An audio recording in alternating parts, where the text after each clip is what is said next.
నెల్లూరు నగరంలోని స్థానిక 13వ డివిజన్ యలమవారి దిన్నె మెయిన్ రోడ్డులో ఎన్నో ఏళ్ల నుంచి నివాసం ఉంటున్న ఇళ్లకు మున్సిపల్ కార్పొరేషన్ అధికారులు ఉన్న పలంగా ఇల్లు ఖాళీ చేయాలని నోటీసులు ఇచ్చిన సందర్భంగా వారికి న్యాయం చేయాలని కోరుతూ 100 మందికి పైగా బాధితులతో కలిసి నెల్లూరు మున్సిపల్ కమిషనర్ అందుబాటులో లేని కారణంగా సిటీ ప్లానర్ రఘునాథ్కి వినతి పత్రం సమర్పించారు. ఈ సందర్భంగా మున్సిపల్ ఆఫీస్ వద్ద బాధితులతో కలిసి మీడియా సమావేశం నిర్వహించారు. ఈ సందర్భంగా నాగార్జున్ మాట్లాడుతూ ఈ దుర్మార్గ కూటమి ప్రభుత్వ పేదల వ్యతిరేక విధానాలను ఎండగట్టడం జరిగింది. ప్రజల సమస్యలపై కాక వారి స్వార్థ ప్రయోజనాల కోసం పేద ప్రజల నివాసాలను తొలగించాలనే దుర్మార్గమైన ఆలోచనను తీవ్రంగా ఖండిస్తూ వారికి న్యాయం జరిగే విధంగా ప్రభుత్వ నిర్ణయాన్ని పునఃసమీక్షించాలని డిమాండ్ చేశారు. అప్పటి వరకు వారి తరపున ఈ పోరాటం ఆగదని స్పష్టం చేశారు. సైట్ ఇరిగేషన్ ల్యాండ్ అవుతుంది కదా, మీకే సంబంధం ఉండి మున్సిపాలిటీ ఇరిగేషన్ వాళ్ళు కదా మాస్టర్ ప్లాన్ ఇంప్లిమెంట్ చేస్తారు. అవును, ఇరిగేషన్ ద్వారా కదా మాకు మీరు ఇంప్లిమెంట్ అంటే ఇరిగేషన్ స్థానాలు కూడా మున్సిపాలిటీ నోటీసులు ఇవ్వచ్చు. నాకు తెలియదు లేదు సార్, పరిశీలించుకుని పంపిస్తాను. దాని సర్వే నెంబర్ దీనికి దానికి ఇప్పుడు వదిలేండి సార్. మా అక్కడ 100 బిడ్స్ కూడా శాంక్షన్ అయింది సార్. దానికి అనుగుణంగానే సార్ మీరు ఏదైతే first GO master plan GO ఇదే కదా మీరు ఇచ్చిన జీవో, మీరు ఇచ్చినటువంటి జీవోలో ఇవి జీవో సర్వే నెంబర్ అవునా? ఈ సర్వే నెంబర్ సంబంధించి ఈ సర్వే మన వాళ్ళు మున్సిపల్ ఆఫీస్ నుంచి నోటీస్ ఇచ్చారు. దాదాపు 17 మెంబర్స్ నోటీస్ ఇచ్చారు. ఈ రిసిప్ట్ అందుకున్నటువంటి 7 days లోపల ఇప్పుడైనా కానీ వాళ్ళని ఉన్న పలంగా ఇయరింగ్ కండక్ట్ చేసి వాళ్ళ డాక్యుమెంట్ అన్ని వెరిఫై చేసి దానికి ఏమైనా బెనిఫిట్ ఉంటే బెనిఫిట్ ఫ్లైఓవర్ శాంక్షన్ అయిందని చెప్పి 2 సంవత్సరాలు మంత్రి గారు జీవోలు ఇచ్చినట్టు సర్వే నెంబర్ ఇది జీవో అనేది ఓన్లీ బలిచిపాలెం సంబంధించి అక్కడి నుంచి వస్తారు. అంటే ఇది మాత్రం ఆల్రెడీ పాత ఓల్డ్ అంటే 8 feet లేదు సార్, అది 60 అడుగుల రోడ్డు ఉంది. మీరు దాన్ని 80 చేస్తే లేదు అంటే వాళ్ళు వచ్చి వాళ్ళ డాక్యుమెంట్ కానీ మీరు ఏం చెప్పారంటే 7 రోజుల లోపల దీన్ని ఏమని చెప్తాను చేసి 21వ తారీఖున కమిషనర్ గారి ముందు వచ్చి మీరు సంబంధించిన ఈ రోజు నిన్న 21 అవును ఈ రోజు క్లాసిఫికేషన్ మాకు ఇచ్చారు. అంటే మీకు ఏమైనా పట్టాలు ఇచ్చుంటారు కదా, అసలు మాకు పట్టాలు ఇచ్చుంటే మాకు ఈ డిసిషన్ ఎందుకు వస్తుంది సార్? మేము అందుకే ఇయరింగ్ అసలు పట్టాలు ఇచ్చుకుంటే మేము మీ గాడికి ఎందుకు వస్తాం? ఫస్ట్ ఇయరింగ్ కండక్ట్ చేసిన తర్వాత యాక్షన్ తీసుకుంటామని మేము జరిగింటాం సార్. అట్లా చెప్పండి, ముందుకు రండమ్మా.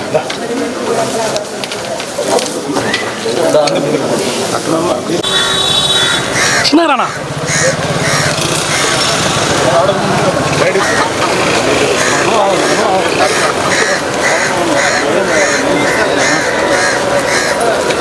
చాలే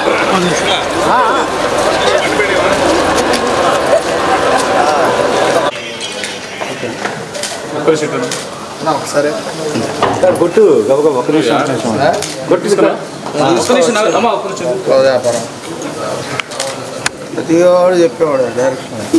మా అధినేత శ్రీ వైఎస్ జగన్మోహన్ రెడ్డి గారు 5 సంవత్సరాలు ముఖ్యమంత్రిగా పరిపాలించిన 5 సంవత్సరాల్లో పేద బడుగు బలహీన వర్గాలకు సంబంధించిన ప్రతి ఒక్కరు కూడా కరోనా లాంటి క్లిష్టమైన పరిస్థితులను కూడా సమర్థవంతంగా ఎదుర్కొని ఆ రోజు గుండెల మీద చేయి వేసుకుని ధైర్యంగా ఆ రోజు ప్రతి ఒక్క పేదలు ఉన్నారు. ఆ రోజు దానికి కారణం జగన్మోహన్ రెడ్డి గారు తీసుకొచ్చినటువంటి నిర్ణయాలు కావచ్చు, ఆయన పరిపాలించినటువంటి విధానం కావచ్చు, పేదవాడికి ఒక వరం లాంటి పరిపాలన ఆ రోజు జగన్మోహన్ గారు అందిస్తే ఈరోజు తెలుగుదేశం పార్టీ అధికారంలోకి వచ్చిన 2 సంవత్సరాలు గడిచిపోయి 3వ సంవత్సరం మొదలైనప్పటికీ కూడా వాళ్ళు చేసినటువంటి దౌర్జన్యాలలో, వాళ్ళు చేస్తున్నటువంటి దుర్మార్గాల్లో ఎటువంటి మార్పు లేకపోవడానికి ఈరోజు నెల్లూరు జిల్లాకు సంబంధించి మంత్రి నారాయణ గారు ప్రాతినిధ్యం వహిస్తున్నటువంటి ఎమ్మెల్యేగా ప్రాతినిధ్యం వహిస్తున్నటువంటి నెల్లూరు సిటీకి సంబంధించి నా డివిజన్ ఏదైతే ఉందో 13వ డివిజన్లో కరెక్ట్గా ఒక 6-7 నెలల క్రితం కేవలం వైఎస్ఆర్ కాంగ్రెస్ పార్టీకి పనిచేసిన ఒక మహిళ, ఒక అమ్మాయికి సంబంధించినటువంటి ఒక ఇల్లు ఏదైతే ఉందో, 1 సెంటు భూములు ఇల్లు కట్టుకుంటే 2.5 అడుగు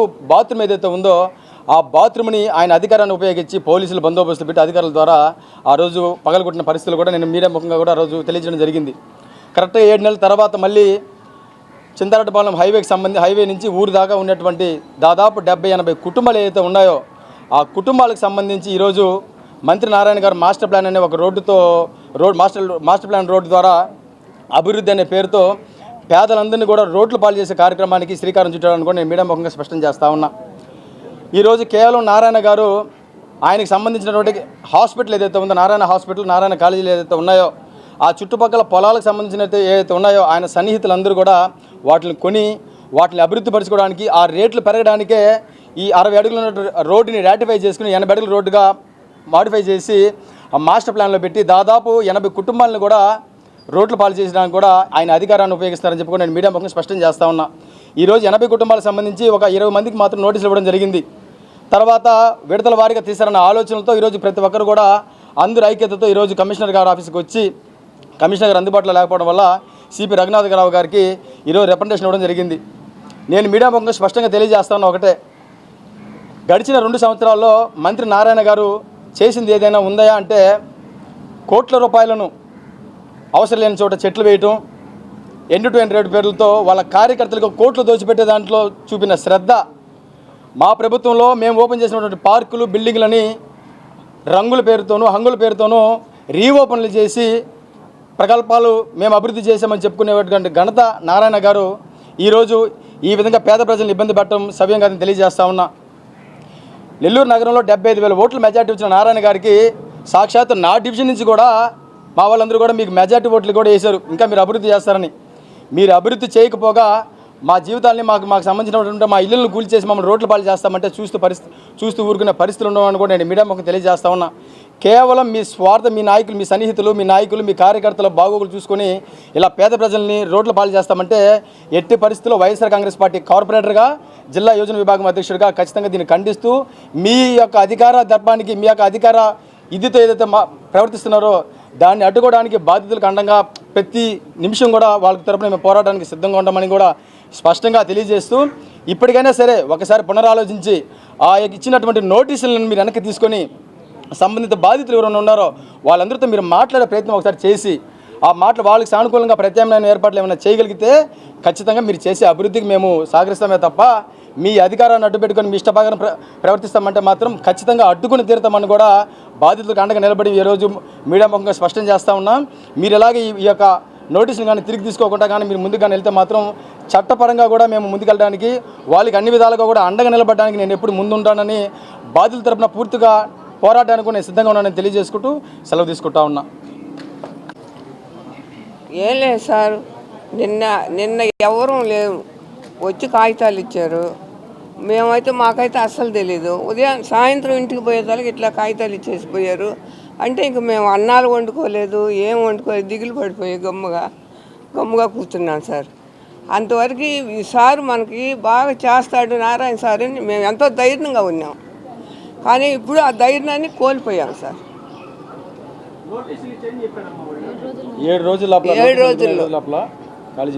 7 రోజుల్లో ఖాళీ చేయాలా? అప్పటికి మీరు ఎక్కడికి వెళ్తారు అదన్నా చెప్పండి అని మమ్మల్ని అడుగుతున్నారు.